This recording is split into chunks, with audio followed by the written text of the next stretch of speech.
Really cool video. I dug into my backstory with friends of the show, Tim Miller and Cameron Kasky. We talk about how I got here, my earlier videos. They ask me if I'm gay or straight, which I answer halfway through. So stick around, drop a like, and check this out. Adam Mockler is maybe the Zoomer at this point. I don't know if they make him any tougher than this guy. Adam does YouTube. He does the television. And he loves with his true human heart the whole way. He's a debate lord. Like you, he does not have a college degree, which is really important because it's important for the people in the pro-democracy movement to appeal to folks that are not good at standardized testing.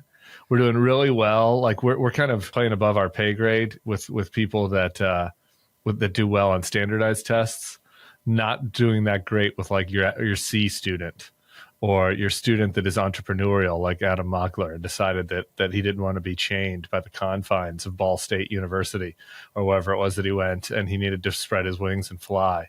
And I appreciate that. Thank you guys for introing me right after the really serious virginity talk, and then talking about how I appeal to college dropouts because I am one. Thanks for the beautiful. You're welcome. That's good. That's called credibility. That's called like setting the credibility for the guests, for the audience. Yeah.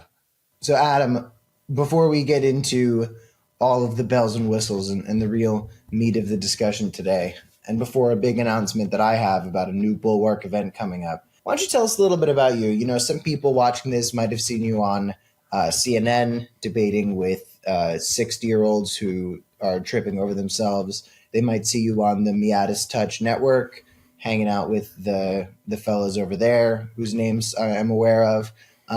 But what got you into the ideological sparring match, the lion's den of ideas? Yeah, my quick elevator pitch. I run a YouTube channel with like 1.5 million followers. I made this. Okay. All right. Okay. We don't need to be taking out our follower cock at the beginning of the episode. No. But listen. It comes back. I made this exact channel when I was like 9 years old. And I used to make all these dumb ass Minecraft videos. I used to edit all these videos, but I got really good at editing in the process. I remember in elementary school, I got kicked out for like debating my teacher about gay marriage. I was probably being a little jackass. And then after high school, after I stopped doing the Minecraft videos because I wanted to get girls or do whatever, I realized, wait a minute, I can combine my video editing skills. I can combine my like speaking skills, politics skills. And I started hitting these Trump rallies. The first video on my channel that's public is me hitting a Trump rally and debating all the supporters. And I think there's this vibe where my baby face kind of disarms them immediately, and they don't expect me to kind of like debunk what they're saying in the moment. Since then, I've signed to Meidas. They've helped me really build the infrastructure under me. And then I've used that as a launching pad to do these more high-profile debates, which the same babyface disarm thing, I think, works. Right, a couple of follow-ups there. So Your first private video was you debating Trumpers, which was a great way to start. Like you just jumped in, or your first public video. Your first public video is you debating Trumpers, which is a great way to start into your debate lord career. The private videos, though? Give us a couple of the like more embarrassing ones that are behind the lock and key. Dude, so the first one is me playing Minecraft. There was one, I hit 200 subscribers, so I did a special video where I was in like a bath answering questions. I was in the bathtub? 13. Yeah, I had like a swimsuit on. It was like a joke, but yeah, this is still private on my channel. Did you have like rubber duckies around you, or were there bubbles? Was it a bubble bath? Yeah, it was no, there were no rubber duckies. It wasn't that infantile. I was still like 12 years old, but I was answering questions. And man, Scott Jennings is these MAGA people are gonna love hearing that I'm just. That used to be a bathtub baby. Okay, and another thing that you noted is that you were trying to get girls. I noticed you specifically said the word girls, which means that you might be the rare pro-democracy 23-year-old purely heterosexual male. Is that right? Or are you somewhere in the LGBTQIA plus 2S community? I'm purely heterosexual. Wow. So, holy shit. Do you identify that is like as a fucking albino giraffe. Am I an ally? Cam, you weren't listening to the story. I got kicked out of class because I was debating my teacher about gay marriage. Well, you didn't say what side you were debating on. You just said you were debating gay marriage. My teacher was too pro-gay, and I got kicked out of class for slurs, apparently. Yeah. You're like, why can I not say the F slur? Yeah. Okay, is this a free country? Can I not say the F slur in my first year freshman year sociology class? And that laid the groundwork for where I am. I used to debate my fifth grade teacher about foreign policy and shit, and I didn't really know what I was talking about. But since becoming an adult, I sort of looked back and said, you know what? I was probably right a little bit more than I thought I was. Congrats. And his son ended up becoming an NFL player. So you really got to hand it to him. I think he does steroids now. So, Mock, you went from Minecraft to bubble bath videos when you were a 12-year-old boy to debating Scott Jennings. I feel like there still is a bridge that we need to establish here before we get to the meat of it all, because something must have happened in between Minecraft bubble bath, Trump rallies, and Abby Phillips. I don't know. I made music in high school. I got my heart broken. I grew up. I don't know. Were you No. I'm saying, were you in like a shadowy bar and like a mysterious figure just emerged behind you, and it was like one of the Miatis brothers, and then another one came up and they all recruited you? Oh no, you want the raw story on how I blew up? Okay, so Yeah. I had all these skills in editing and everything. So when I started to go to college in Northwest Indiana, I took this film class. In this film class, I used it as sort of a launching pad to test out my first political video. So I made sure we made this like skit where it was a Fear and Loathing in Las Vegas knockoff. And I was like, we had cool. 2 bags of grass. We had Rick and Morty bladder acid. Play a clip. I told the librarian everything. No, you didn't, bro. He knows about the weed, he knows about the acid, the vodka. Nigga, what? Aw, you never called me that before. Bro, what kind of... Bro, the narcs, they're fucking outside. And then I realized I can still edit really, really well. So then I emailed a bunch of cameramen in Iowa, 2 states over. I said, hey, there's a Trump rally in 3 days. Can we please go? Like, is there any chance we can do this? One cameraman replied and said, yo, this is my only free weekend. Let's try it out. So I drove there. I met him. And 2 years later, this is like my main cameraman. So yeah, we filmed it. We edited it and it worked out well. David Pacman showed it on his channel and it got my video like 100,000 views. And that kind of shows you how it made its way around the internet. And then boom. Yeah, just a lot of luck, a lot of timing. Amyl nitrates. That's amazing. Well, Cameron, you said you're in charge of the show today.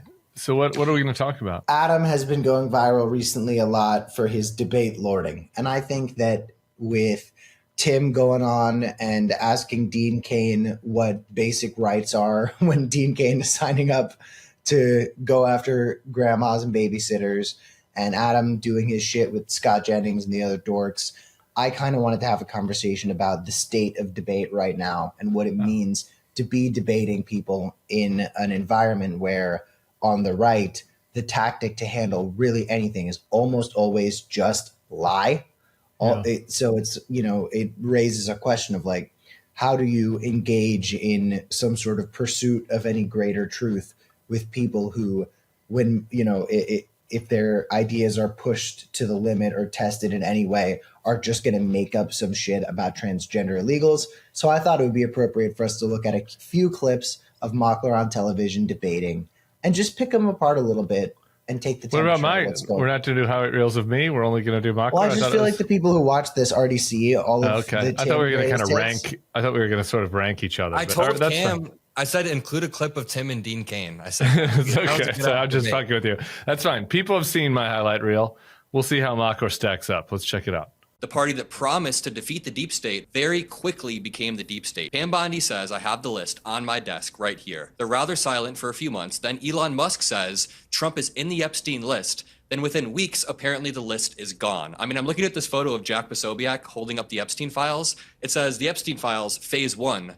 But where's phase 2? There's no phase 2. He actually helped Epstein be prosecuted. He was the only person who was involved, kicked him out of the Epstein. You know all this, like it's just a very. Have you heard of silly thing Alexander bringing Acosta? up. You were No, duped it's to cover up very clear. sexual abuse of Donald children. Trump was You were kicked him duped. out of his. Alexander Acosta was a Florida district attorney. You can look this up. He knew both Trump and Epstein. He was appointed as a Secretary of Labor under Trump and had to resign in 2017 because people found out that he mishandled the Epstein case in 2007 and let Epstein get an illegal plea deal. Epstein was then able to go reoffend, and Trump appointed him in 2017. So I don't want to hear the dude that was brought to the White House to cover up sexual abuse saying that there was, what are you trying to say here? Yeah. You gonna wipe your face? Can you just wipe that little thing off your face there a little bit? You got a little, All right, you got hold a on little a mud sec. on your face. Okay, You have no points. hold on a second. This motherfucker, I hadn't shaved that morning, and he thinks that that's a valid comeback to getting rolled on TV about covering up pedophilia. Pizzagate Jack learning from Carrie Lake. In one of my debates with Carrie after I'd cornered her, she was like, why do you dress like a 13-year-old boy? It's not a bad attack. I will say, like, I guess points, you know, if you don't have any substantive points to make fun of my fit is like, it's kind of better than some of the alternative options there. But that was pretty good. Why can we talk about Piers for a second before we talk about CNN? Because I think that one of the interesting questions is like, which I wrestle with, and I'm wondering if you do too, Adam, which is like, why do this? Like, there you are, it's you and Pizzagate Jack and a fat guy and another fat guy, neither of whom are identifiable to my eye. Zero good outfits on the entire panel, by the way. Zero good outfits. Look at all the and that includes you Not and your one? fucking athletic T-shirt. Yeah, Adam, your like, sweaty just a bunch of tee. guys. Your sweaty tee was the best of a bad bunch there. Like Zero drip. Zero drip. Any of the To be panelists. fair, I probably should have shaved. But no, to answer Tim's question, I Why? think it's really important for us to be in these spaces because if not, maybe a weaker debater would have been there or we wouldn't have been there at all and had no representation. And in the attention economy that we all currently live in, being in these spaces and making sure that you dominate the narrative with the facts or with at least fact patterns that people wouldn't hear otherwise. Because think about who's watching Piers Morgan. They think the average liberal is the soyest person possible. And when they see soyest, that's SOYEST, soyest. the soyest person possible. That's a and when great they word, see yeah. someone like Tim, And for people in our audience who don't have the newspeak of soy, it's my understanding that soy is sort of like, I was going to say beta, but that's also kind of newspeak. Soy is low testosterone, Yeah, being a wuss. fat. Being a wuss, yeah. I'd say on the soy spectrum, when they see like Tim and I on there, they're like, oh, these guys aren't as soy. They're like, These they're a guys little fuck. bit less. Well, Yeah, speak for exactly. yourself. Okay, well, I take Yeah. off. I should take off my pearls. That's why I take off my pearls sometimes when I go on, because that does give me a little bit of a soy vibe. So your view is you have to be on there to give pheromones, you know, in case there's some dudes on there that just are under the impression that all libs are not, you know, have no musk, have no, you know, that's why you're on there. Just to clarify, no, it's not that. It's to basically be able to dominate the narrative in a palatable way. Like, number one, like I said, it's the attention economy. If we can go on there and put up decent arguments, the way that you operate on Piers Morgan, Tim, is really solid because you speak like it's intuitive and like it's common sense. You're like, these people just want to come here to do this. And it's like all common sense. And it actually comes across really, really strong. Imagine if you would have denied that and instead some unhinged liberal comes on and isn't able to make the arguments as well, then we're ceding territory online. Somebody that already has a preconception of liberals as weak and weird will then see liberals as weak and weird. And yeah, I think it's just important for us to be out there. Really quickly, a lot of people in my audience always say, why do you give air to MAGA? Don't give air to Charlie Kirk and MAGA platforms. It's like, dude, Charlie Kirk is the air. They are the air right now. So we're fighting an uphill battle. We're like Sisyphus pushing a boulder up a hill every single day, trying to fight back. And we have to be in these spaces. What if the argument is that this is all just fucking entertainment? And like, it's like watching a car wreck. It's like rubbernecking. It's just like people just want to see, you know, the people that watch Piers are just like already have their ideological, you know, priors. And like, they just want to see fights. They just want to cheer for their guys and like make fun of the other guys. And so like, you're not actually convincing anybody. I have a counter to that, but I'm curious what yours would be. I think that you can't change the playing field. I think that what you just said right there is essentially the playing field of politics. And that's proven every single time Trump steps on the stage. But right now, Republicans are fucking whooping our ass on this attention playing field. They have all these WWE type figures. Half of Trump's cabinet he plucked off of Fox News, and they're like melting down off of booze in front of our military generals, right? So the point is, if that's the playing field right now, we need people out there who can be punching back and playing on that field. And I agree, it shouldn't be that way. I wish it could be more substantive. But what's your counter? Yeah, my answer to that is actually it's not for the people watching the full hour, and that's not who I'm trying to reach. Frankly, I mean, maybe I'll reach somebody that's watching the full hour that is interested in what I say, but it's all about clips. Like, here's the thing about, you mentioned Charlie Kirk and how he is the air. The average person, you guys actually tell me if I'm wrong about this, but my perception is like the average 23-year-old like is consuming politics almost entirely through short form video. and they're getting it on TikTok or Reels or Yep. maybe YouTube Shorts, but like mostly TikTok and then a little bit of the others, and maybe a little Snap. And the preponderance of what they're getting is like Charlie Kirk debate me, Ben Shapiro debate me, bro. I'm owning libs videos. Like that's one thing that they're getting. They're getting goofy Trump stuff that like kind of makes him look goofy, but also is kind of funny, like makes them laugh a little bit. And they're getting like crazy libs. Like here is like a far left person like using weird language about, you know, Latinx or whatever, and like, you know, they're being made fun of, right? And like there's other clips in people's feeds of like politicians saying politician stuff, but like the dominant stuff out there that they're getting is either conservatives positioning themselves as winning this thing, Trump goofy stuff, lib crazy stuff. And like me going on and in my own bubble and just getting on my soapbox is fine. Like that gets out to my listeners and all people that follow me, and they like that stuff, and maybe they share that with their friends. But like the only way to break into that world of like the casual is to do a funny thing, like beat the fuck out of Dean Cain about ICE, in the hopes that like clip is now. So now when the like non-political 23-year-old is going through their For You page, it's like, oh, here's Charlie Kirk, RIP, owning somebody. Here's this guy I'm just meeting, Tim Miller, owning this Superman guy. Here's whatever, right? You know what I mean? Like kind of so to bring balance to that. Maybe that's wishful thinking. I don't know. What do you think about that? I also have mixed thoughts about the matter because generally speaking, like, I think the debate stuff is like intellectually so dumb because the example that I use is if you go up and you're debating somebody and you say, Trump sending ICE to do this to migrants is against the law. And the person you're debating says, oh yeah, what law? And you can't immediately name the exact law that it's violating. And you go, it's against the law. You lose and you look like the fucking idiot. And then the debate ends and you Google it and it's like, oh, the Something Act of 19 that something, is a problem whatever. for debate losers, but that's not a problem for me and Mock. Memorization game. Okay, well, that's not a problem for me and Mock, is that we never get cornered like that. But so continue. What are your other concerns? Because that one is resolved by never being cornered. It doesn't matter about this specific example. The point is, it is very often a memorization game where your ability to perform in a certain way is more under consideration than the pursuit. But the other thing that I say, and this is just kind of building off of what you were saying, is I feel like there's a lot of people who are not, policy wonks that want to get into the politics of it all, that see the act of debate as, so intrinsically tied to the validity of a certain mindset.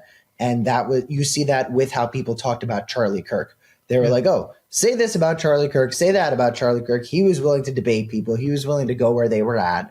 And that is so often like an integral part of how people treat the seriousness of what you're saying, your willingness to go into other places, including not your home field, and debate it. And that's sort of how I feel so like, while I think that if you really pick apart the actual mechanics of what debating is, it is not some substantive search for a greater truth that involves an exchange of ideas, but it is important in the sense that if this is going to be team sports, not showing up on the field doesn't mean you're winning the game. It means you're not showing up on the field. I would add just one more thing that's not interested in your take, Mark, like to take us out of it. Like let's bring in Mehdi, who's a good example. Like I don't love that, all the Jubilee stuff. Like some of it like is a little cringe, of course. And but I see what they're trying to do, and I get that. I appreciate that.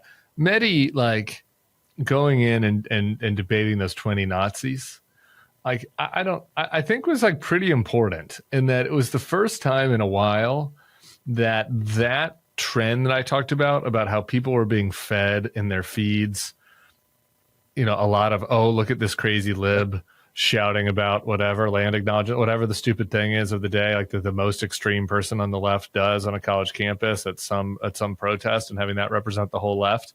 Like there wasn't any balance to that. And that Mehdi video happened, and all of a sudden people were starting to share this and being like, whoa, they're like people who say that they're Nazis on campuses now. Like I thought that the Dems were just accusing Republicans of being Nazis, but like here are like three dudes who are like, no, yes, I'm a racist. I'm quoting Carl Schmitt.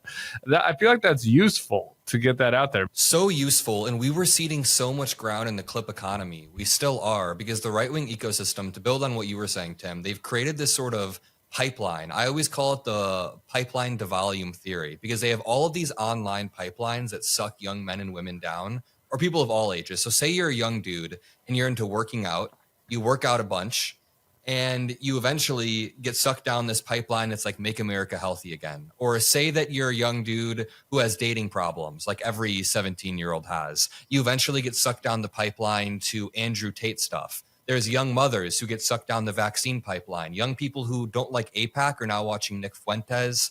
I can continue to go, but they have these pipelines. Or Candace Owens, whatever it is. If you're slightly into something, they suck you down the pipeline, then it hits you with volume, volume, volume. I have so many friends who are vaguely Christian, and now they're obsessed with Charlie Kirk videos. Like the volume of Charlie Kirk videos that are out there, thousands, maybe even like 10,000 Charlie Kirk debate clips just surf. Maybe not that many, but a lot of Charlie Kirk debate clips out there on the internet. I think that many for sure. Yeah, the point is they have so much volume that we need to be countering that with our own volume, creating our own pipelines. And Cameron's right. It does kind of turn into a game of whack-a-mole sometimes. Like when you're debating a conspiracy theorist, they'll have all these random theories that pop up and you have to like endlessly whack them down, even if you don't know what they're talking about. But overall, debate is good. And this next clip of me on CNN with Scott Jennings, if we could play that, I think could be a decent. Hey, who's the host of the show? Mock, whose channel are we on right I'm now? taking it over. See, Cameron, see, this is how he does. This is why he doesn't get cornered like you know? Like when in doubt. When have I ever gotten cornered? I saw the soy radiating out of Tim, and I said, sorry, I gotta.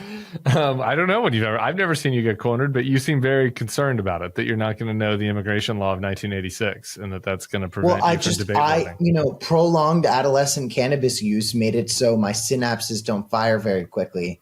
And the neurons in my brain you just got to offset that easily. with some uppers. The host has a question now.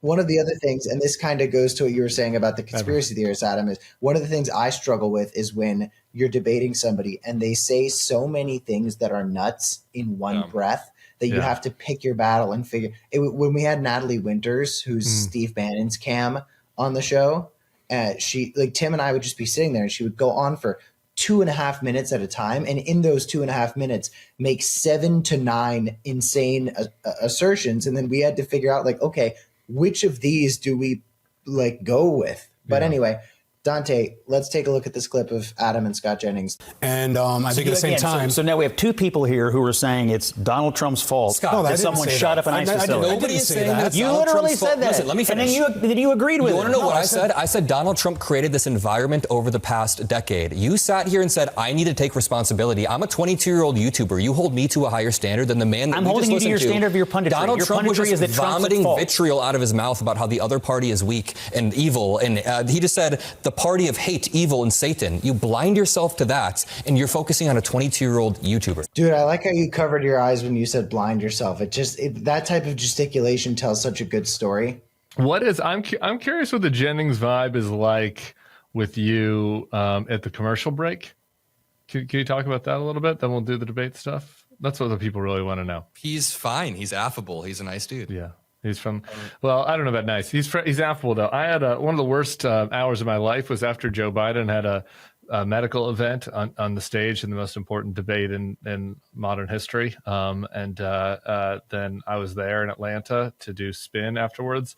Luckily, it was so bad that nobody wanted me to spin because they needed to like call in more important people than me to come on TV. So it was like a moment of seriousness. They didn't need a clownish YouTuber to come in. So that was nice. But and the next day at the airport, I walk up, I'm in the security line, and fucking Scott Jennings walks behind me in the security line. Like, what are the odds? I had to wait in the I am TSA pre, but I had to wait in the security line for like 6 minutes with Scott Jennings. And it was a true nightmare. Somebody I've known for a long time. And he was so smug and so happy. And I was just like, this is a cosmic punishment for me. This is a cosmic punishment. I was paid off last week, though, because I got into the security line next to Ezra Koenig, and we got to hang out and vibe out. People can Google who that is if they want. But anyway, the value of debating on CNN versus the YouTube stuff. Talk to me about that. Is that like brand building, or do you think that there's a point of going on CNN? You're clip farming. You're getting the clips that you want to put on people's For You pages, and clips are everywhere. And it's like, I love you, Adam. You're my friend, but it's like, you're my friend. I want to be able to look at social media and watch baseball clips and look at Legos and lizards and stuff. And it's just fucking clips of you on CNN the whole time. That's right. Some of it is brand building, but honestly, as I was going on the show for the past few months and like prepping for it, especially, this is going to sound arrogant, but I was turning on mainstream media like CNN or MSNBC, and I was thinking a lot of our pundits are just boring. A lot of the people on our side are a little bit bored. Is this me? Present company excluded? That's all. I'm over there on the. Are you not watching my Nicole Wallace hits? I mean, I'm fucking lighting the room on fire for those ladies. You know, the wine grandmoms. On MSNBC, I do impressions of people. Like, there's multiple clips of me doing funny voices on it. All right, so maybe be a little bit more specific, because present company is doing a pretty good job. I'm clearly not talking about you guys. I'm saying generally when I turn on the TV, like, no. I'm not talking about my friends that go on TV and do hits. I'm saying when I turn on the mainstream prime time, I'm just not as captivated as when I go on YouTube and I watch you guys who pull 100 million views a month or 200 across platforms. Like, you guys clearly are the outlier in what I'm saying here because you have online profiles. But I'm just like, I think mainstream media needs more personality, needs people who can push back. And I think that, we need people who can do a good job. I think, Tim, you do a good job on Pierce Morgan. Thank you. I have another question for you. Can you